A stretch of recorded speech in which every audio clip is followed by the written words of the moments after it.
Hanya ini Tuhan persembahanku, segenap hidupku, jiwa dan ragaku.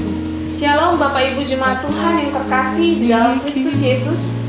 Kembali lagi saya menyapa kepada seluruh Jemaat Tuhan Huria Kristen Batak Protestan yang tersebar di seluruh dunia, terkhusus kepada seluruh jemaat dan majelis jemaat HKBP Pardomuan Resort Simalingkar yang sampai pada saat ini Tuhan izinkan untuk kembali saya layani melalui pemberitaan firman di minggu hari ini, yaitu di Minggu Palmarum dengan topik minggu Sambutlah Rajamu Datang. Bapak Ibu Jemaat Tuhan yang terkasih dalam Kristus Yesus, pada Minggu Palmarum ini firman Tuhan yang menyapa kita tertulis dalam Yohanes 12 ayat 12 sampai 19. Kepada Bapak Ibu agar kiranya boleh mengambil atau memegang Alkitab masing-masing, agar kita boleh bersama-sama bergumul tentang apa yang Tuhan inginkan untuk kita ketahui pada Minggu Palmarum ini, menjelang kita mengingat hari kematian dan hari kebangkitannya. Kita simak bersama Yohanes 12 ayat 12 sampai 19. Demikianlah bunyi firman Tuhan. Keesokan harinya, ketika orang banyak yang datang merayakan pesta mendengar bahwa Yesus sedang di tengah jalan menuju Yerusalem, mereka mengambil daun-daun palem dan pergi menyongsong dia sambil berseru-seru, "Hosiana, diberkatilah dia yang datang dalam nama Tuhan, Raja Israel." Yesus menemukan seekor keledai muda, lalu ia naik atasnya, seperti ada tertulis, "Jangan takut hai putri Sion, lihatlah rajamu datang, duduk di atas seekor anak keledai." Mula-mula murid-murid Yesus tidak mengerti akan hal itu. Tetapi sesudah Yesus dimuliakan, teringatlah mereka bahwa nas itu sudah mengenai dia dan bahwa mereka telah melakukannya juga untuk dia. Orang banyak yang bersama-sama dengan dia ketika ia memanggil Lazarus keluar dari kubur dan membangkitkannya dari antara orang mati, memberi kesaksian tentang dia. Sebab itu, semua orang banyak itu pergi menyongsong dia karena mereka mendengar bahwa ia yang membuat mujizat itu. Maka kata orang-orang Farisi seorang kepada yang lain, "Kamu lihat sendiri bahwa kamu sama sekali tidak berhasil. Lihatlah, seluruh dunia datang mengikuti dia." Demikianlah isi dari firman Tuhan dalam Yohanes 12 ayat 12 sampai 19. Bapak Ibu Jemaat Tuhan yang terkasih dalam Kristus Yesus, saya ingin membuka pemberitaan firman Tuhan ini dengan mengutip kalimat terakhir dari firman ini, yaitu perkataan orang-orang Farisi tentang Yesus yang dikerumuni oleh banyak orang ketika dia memasuki Yerusalem, yaitu ketika mereka mengatakan di ayat yang ke-19, "Kamu lihat sendiri bahwa kamu sama sekali tidak berhasil. Lihatlah, seluruh dunia datang mengikuti dia." Berbicara tentang hal mengikuti dia, mengikuti seseorang. Banyak motivasi dari setiap orang yang datang mengikuti seseorang. Ada orang yang mengikuti seseorang karena rasa kagum akan sesosok manusia yang menimbulkan rasa kagum dalam dirinya, sehingga dia mengikuti setiap gerak-geriknya, mengikuti setiap langkahnya, mengikuti setiap tindakannya. Ada orang yang mengikuti seseorang karena dia ingin mengambil sesuatu darinya. Ada yang dia cari untuk keuntungan dirinya yang bisa dia dapatkan kalau dia mengikuti orang tersebut. Ada orang yang mengikuti seseorang karena rasa bencinya, karena dia ingin melihat gerak-geriknya dan mencari titik lemahnya. Kapan dia bisa menemukan titik lemah di mana dia bisa menjatuhkan orang yang dia benci, sehingga dia mengikutinya, gerak-geriknya, setiap keputusannya, dan apapun yang dilakukannya. Oleh karena itu Bapak Ibu, kita melihat bahwa motivasi orang berbeda-beda. Jangankan kita berbicara tentang mengikuti Yesus, nyata kita lihat sendiri dalam kehidupan di dunia ini. Medsos atau media sosial adalah hal yang paling akrab dengan kita saat ini, terkhusus ketika kita harus diam di rumah. Maka media sosial adalah hal yang paling akrab dengan kita untuk mengetahui berbagai berita, dan mengetahui kabar tentang siapapun yang mau kita tahu.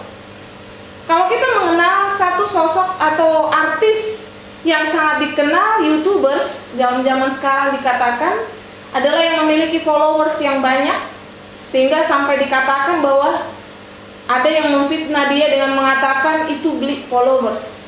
Itu artinya apa? Zaman sekarang media sosial sekalipun sangat mengharapkan memiliki banyak followers. Walaupun tidak tahu followers itu mengikuti dia karena kagumkah, mengikuti dia karena mencari keuntungankah, mengikuti dia justru karena kebenciankah? Sehingga ada kelompok-kelompok tersendiri dalam followersnya itu dengan motivasinya masing-masing. Maka demikian juga lah yang terjadi dalam Yesus Kristus yang datang ke Yerusalem. Yerusalem ketika dia memasuki kota itu sebenarnya adalah langkahnya untuk menuntaskan misinya di dunia. Dia menghantarkan dirinya sendiri menuju kepada kematian. Bapak Ibu jemaat Tuhan yang terkasih, saya rasa tidak ada satupun orang di dunia ini yang dengan rela mengantarkan dirinya menuju kematian. Meskipun ada yang divonis memiliki sakit seperti yang zaman sekarang, virus yang mewabah ini, kalau sudah kena pasti luar biasa sakitnya dan berupaya bagaimana biar sembuh. Dan yang kita lakukan saat ini justru untuk menghindari yang namanya kematian, karena kita tidak mengharapkan itu. Tetapi Yesus masuk ke Yerusalem adalah langkahnya menuntaskan misinya. Dia mengantarkan dirinya kepada kematian. Karena itulah jalan untuk mewujudkan, menuntaskan misinya, hadir di tengah-tengah dunia. Namun kita lihat bahwa memang nyata dia menggenapi apa yang telah dinubuatkan dalam firman Tuhan dalam Nabi Yesaya, bahwa akan ada seseorang yang hadir seperti dikatakan dalam firman di sini di ayat 14 dan 15, ketika dikatakan seperti ada tertulis, jangan takut hai putri Sion, lihatlah rajamu datang duduk di atas seekor anak keledai. Artinya itu sudah tertulis, dia menggenapi apa yang tertulis agar misinya tergenapi, bahwa dia ingin mengeluarkan, membebaskan manusia dari hukuman dosa. Bapak Ibu jemaat Tuhan yang terkasih, dia disambut oleh banyak orang. Sehingga itu sebabnya orang Farisi mengatakan, kalian gagal, kita gagal. Lihatlah semua datang melihat dia. Mereka merasa gagal dengan banyaknya orang yang begitu ramainya mau menyaksikan Yesus masuk ke Yerusalem. Kenapa orang Farisi berkata demikian? Karena mereka adalah orang-orang yang mengikuti Yesus juga, tetapi dengan motivasi kebencian. Mereka menganggap keberadaan Yesus adalah sebagai saingan. Di tengah-tengah posisi mereka sebagai ahli agama, di tengah-tengah posisi mereka yang dihormati, mereka merasa menjadi kurang dihormati karena kehadiran Yesus. Kita melihat ada satu wujud nyata bahwa yang mengikuti kita, yang mengikuti Yesus adalah justru karena kebencian, yaitu nyata dalam ucapan di ayat 19, bahwa orang Farisi sendiri mengikutinya sampai ke Yerusalem. Kita melihat ikut mereka menyaksikan itu, bukan karena kagum, bukan karena mencari keuntungan, tetapi mencari titik lemah kapan mereka bisa menjatuhkan Yesus. Mereka mengikutinya karena kebenciannya. Ada orang yang mengikuti Yesus karena kekagumannya. Itu terlihat dalam ucapan firman Tuhan ini yang di ayat 13, ketika mereka mengambil mare-mare, ketika mereka mengambil daun palem dan pergi menyongsong dia sambil mengatakan, Hosiana, diberkatilah dia yang datang dalam nama Tuhan, Raja Israel. Pada saat ini dia diakui, dia Raja Israel, dia dipuji-puji. Inilah yang mengikuti dia ada dalam keramaian itu karena kekaguman. Kekaguman karena apa? Mereka mendengar, itu yang dikatakan di ayat 18. Sebab itu orang banyak itu pergi menyongsong dia karena mereka mendengar bahwa ia membuat mujizat itu. Mujizat bisa diciptakan Yesus tersebar kemana-mana. Ini membuat banyak orang yang kagum akan dia, sehingga mereka beramai-ramai datang ke Yerusalem. Ada orang yang mengikut Yesus karena mau mencari keuntungan. Salah satu dari murid-muridnya kita tahu bersama, yang ada bersama-sama dengan dia setiap hari, mencari keuntungan. Tuhan Yesus tahu benar Tidak semua muridnya mengikuti dia karena memang tulus ingin mengikut, tetapi ada yang mengikuti dia karena ingin juga mendapatkan popularitas, ketenaran yang dimiliki Yesus. Ada yang mengikuti dia karena mencari keuntungan, seperti Yudas Iskariot yang selalu berpikir tentang uang, money oriented, mengukur semua dari uang. Semua itu Tuhan ketahui. 12 murid Yesus yang setiap hari bersama dengan dia, 12 mereka punya motivasi masing-masing dalam mengikuti dia. Tetapi ini semua Tuhan Yesus tahu. Tahu betul siapa yang akan mengkhianati dia, tahu betul siapa yang akan menyerahkan dia kepada orang Farisi untuk disalibkan. Dia tahu betul semua. Dan keramaian yang menyambut dia di Yerusalem pun, dia tahu betul motivasi setiap orang yang hadir di sana ketika mengatakan Hosiana, ketika mengikuti ikut dalam keramaian, termasuk orang-orang Farisi yang mencari titik lemahnya pun, dia juga tahu itu semua, Bapak Ibu jemaat Tuhan yang terkasih. Oleh karena itulah dalam firman Tuhan ini, kalau kita memperhatikan ketika dikatakan hal mengikut dia dalam kehidupan kita sebagai orang Kristen, karena kita dikatakan menyambut Raja kita yang datang, kita ikut termasuk dalam kelompok itu yang menyongsong dia ketika dia hadir di Yerusalem. Sekarang bagaimana kita merenungkan dalam diri kita masing-masing, Bapak Ibu? Apakah kita termasuk orang yang mengikuti dia karena kagum akan segala perbuatannya yang ajaib dalam hidup kita? Apakah kita adalah orang-orang yang mengikuti dia karena kita mencari keuntungan, sehingga ketika tidak lagi menguntungkan kita mencari Allah yang lain? Apakah kita mengikuti dia karena kita justru membencinya? Artinya apa? Mungkin ada orang yang membenci Tuhan. Kenapa? Karena dia merasa Tuhan tidak adil, karena dia merasa Tuhan selalu mengecewakannya. Ada, itu nyata. Dan sampai saat ini pun masih ada orang yang demikian. Namun di dalam firman Tuhan ini yang ingin Tuhan katakan bagaimana kita memeriksa dalam diri kita masing-masing. Karena ini Tuhan katakan dalam firman Tuhan ini, sambutlah rajamu yang datang. Bagaimana kita mengikuti atau menyambut dia ketika kita masuk dalam kelompok itu? Apa yang menjadi motivasi kita? Bapak Ibu jemaat Tuhan yang terkasih dalam Kristus Yesus, di dalam kerumunan, kalau kita seharusnya pada saat ini berkumpul di dalam rumah Tuhan, di dalam sebuah persekutuan, di dalam persekutuan itu sendiri kita katakan kita orang Kristen. Orang Kristen adalah pengikut Kristus. Karena itu kita adalah gerombolan itu yang dikatakan menyambut dia yang akan menebus kita daripada dosa-dosa kita. Kita sendiri bagaimana kita mengintrospeksi diri kita.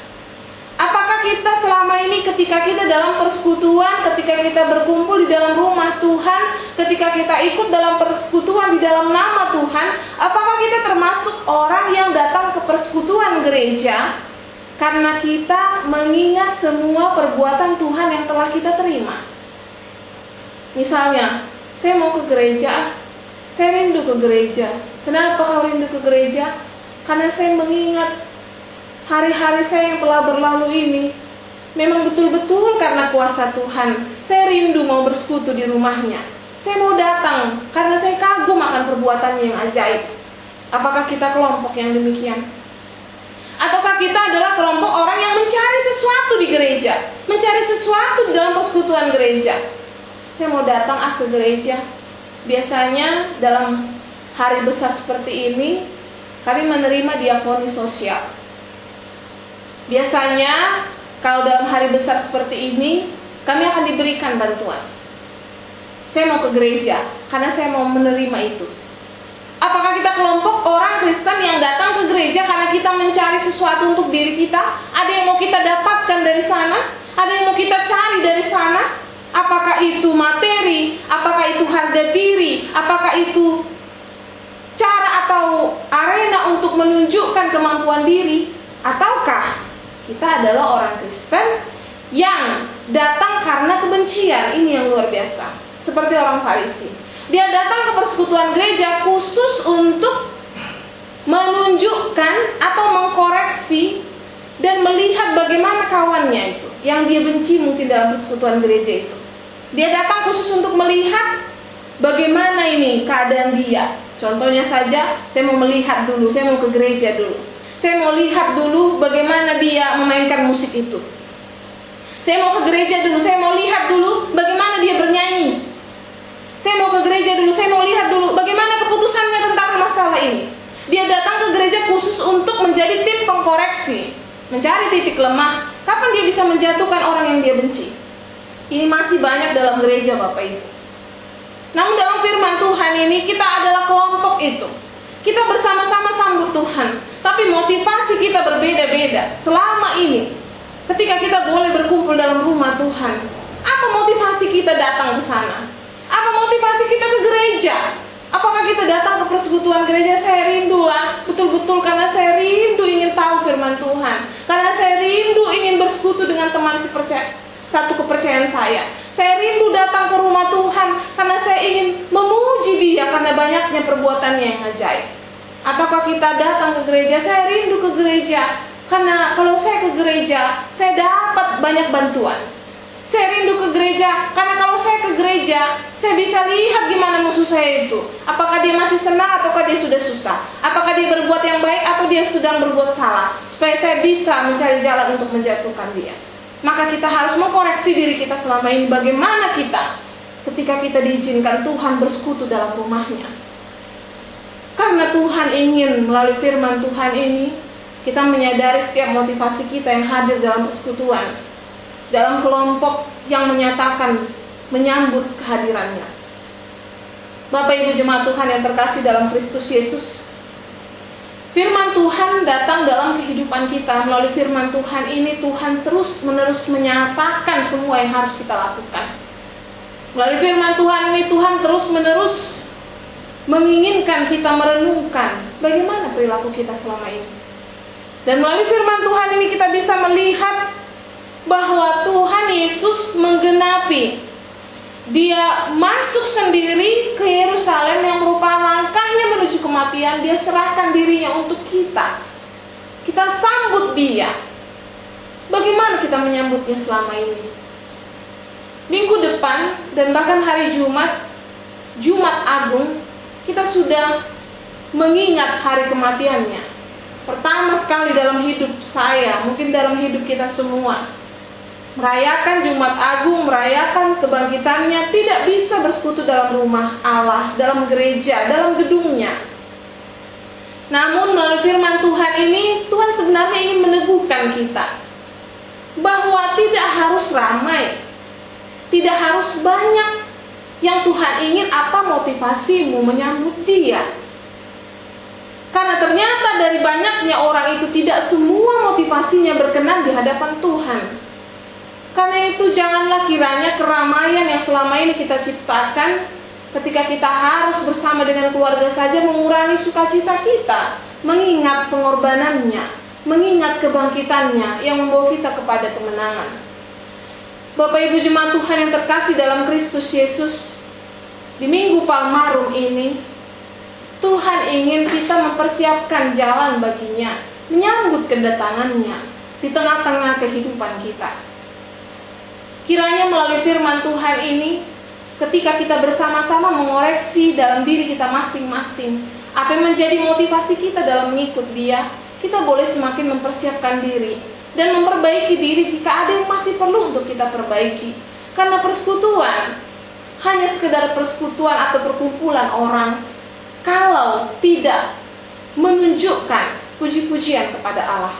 Yang Tuhan inginkan adalah orang yang menyambut Dia karena kekaguman, karena dia benar-benar mengagumi perbuatan Allah dalam hidupnya. Maka cara kita untuk menyambut Sang Raja itu adalah ingatlah semua yang telah Tuhan lakukan untuk kita. Tidak ada gunanya kita bersedih mengingat waktu yang lalu di mana kita bisa bersama-sama duduk berdampingan dengan keluarga, duduk berdampingan dengan satu punguan kita, satu kepercayaan kita. Tidak ada gunanya kita terus larut di dalamnya. Tuhan ingin kita lepas memaknai persekutuan, memaknai penyambutan hanya sebatas keramaian. Bapak Ibu jemaat Tuhan yang terkasih, Tuhan mengajarkan kita melalui firman Tuhan ini. Yang dia inginkan adalah orang yang menyambut dia dengan mengingat semua perbuatan Tuhan dalam hidupnya.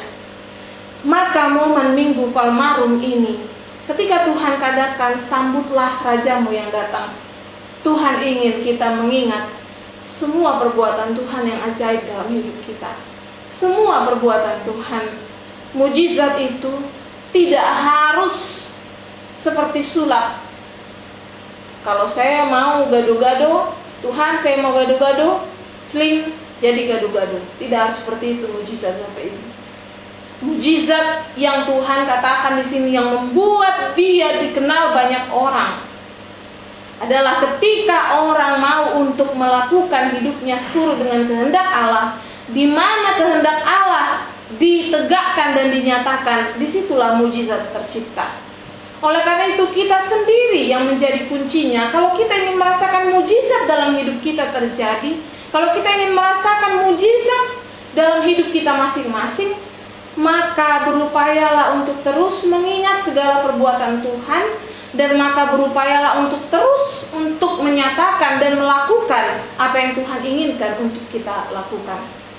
Bapak Ibu jemaat Tuhan yang terkasih dalam Kristus Yesus, Hosiana, diberkatilah dia yang datang. Puji-pujian ini lahir dari orang yang kagum akan perbuatan Tuhan. Maka momen ini Minggu Palmarum, mari kita mulai merenungkan hidup kita masing-masing. Kalau kita boleh tidak keluar rumah sampai saat ini, maka ambillah sebuah momen. Kalaupun ada yang work from home, kerja dari rumah, kalaupun ada yang harus tetap banting tulang keluar rumah, dengan menjaga kesehatan, memakai masker dan segala hal untuk tetap mencari makan, ambillah sebuah momen atau sebuah waktu yang singkat sekalipun untuk merenungkan betapa banyaknya perbuatan Tuhan yang telah kita terima dalam hidup kita. Itu semua akan membangkitkan kembali semangat kita memaknai apa itu penyambutan kepada Tuhan.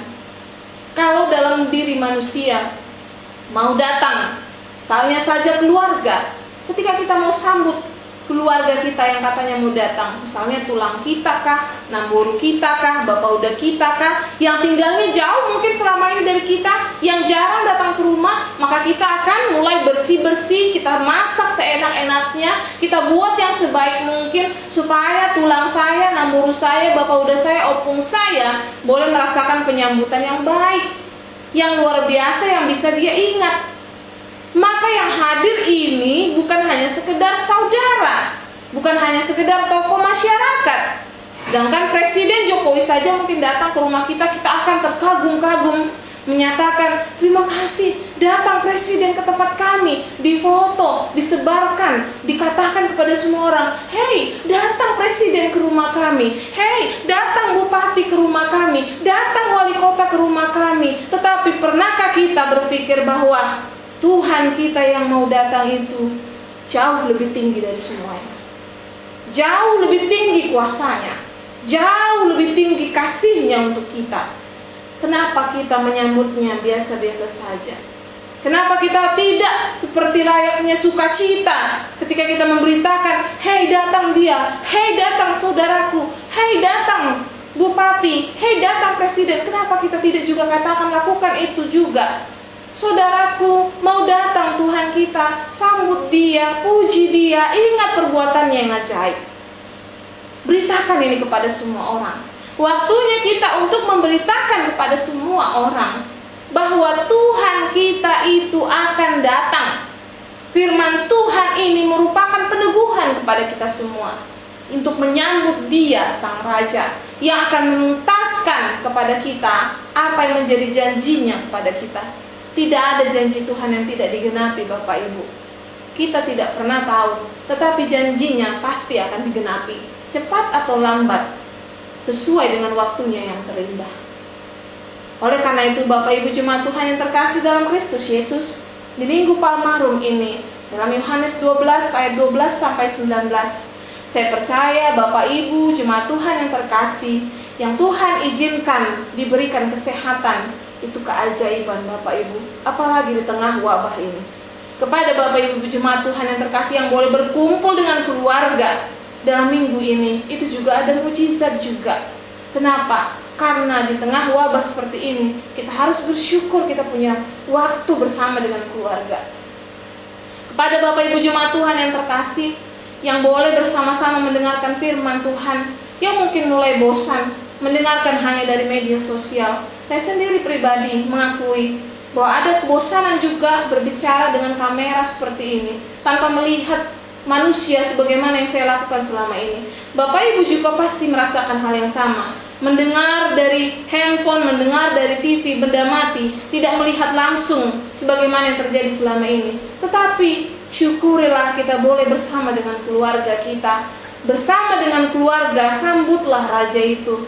Dengan satu persatu setiap keluarga mengingat apa perbuatan baik yang pernah kau terima dari Tuhan. Mungkin mulai dari anakmu yang kecil. Menurutmu Tuhan itu baik? Apa kebaikannya bagimu? Satu persatu keluarga nyatakan, iya benar Tuhan itu baik, aku pernah begini. Iya benar Tuhan itu baik, aku pernah begini. Ketika kita ingat semua kebaikan itu, itulah cara kita menyambut Sang Raja. Itu cara kita memuji Dia. Bahwa kita yang bernyanyi ini, kita yang bersekutu ini, sungguh-sungguh bersekutu karena kita kagum akan segala perbuatannya. Itulah yang Tuhan inginkan untuk kita miliki. Itulah yang kiranya lahir daripada kita semua yang hadir, yang boleh bersekutu di dalam Minggu Palmarum 5 April 2020. Meskipun tidak hadir dalam gedung gereja, tapi kita hadir di dalam setiap persekutuan di keluarga kita masing-masing. Tuhan hadir di tengah-tengah kita semua. Kita percaya puji-pujian kita, persekutuan kita, meskipun di tengah keluarga kita yang kecil masing-masing, itu semua berkenan di hadapan Allah. Karena apa? Karena Tuhan melihat hati kita semua yang semakin mengingat Tuhan dengan kebaikannya, dengan segala perbuatannya. Maka dengan melihat itu semua, kitalah orang yang mengikuti Dia, mengatakan Hosiana, terpujilah.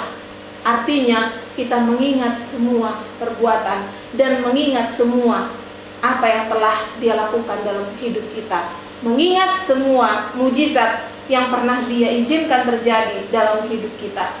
Bapak Ibu Jemaat Tuhan yang terkasih dalam Kristus Yesus, biarlah Minggu Palmarum ini dengan topik Minggu Sambutlah Rajamu Datang, kita boleh bersama-sama menyambut Tuhan dalam keluarga kita masing-masing dengan tetap mengingat semua kebaikan Tuhan, dengan tetap mengingat bahwa tidak ada yang mustahil bagi Tuhan. Mujizat boleh terjadi dalam hidup kita semua yang tetap memuji Tuhan bagaimanapun dan apapun yang kita hadapi saat ini. Hosiana, diberkatilah Dia yang datang dalam nama Tuhan. Amin. Shalom, selamat hari Minggu bagi kita semua. Tuhan yang berkati kita selalu. Tetap semangat dan jaga kesehatan. Biarlah Tuhan yang menaungi kita. Sebagai alatmu seumur hidupku.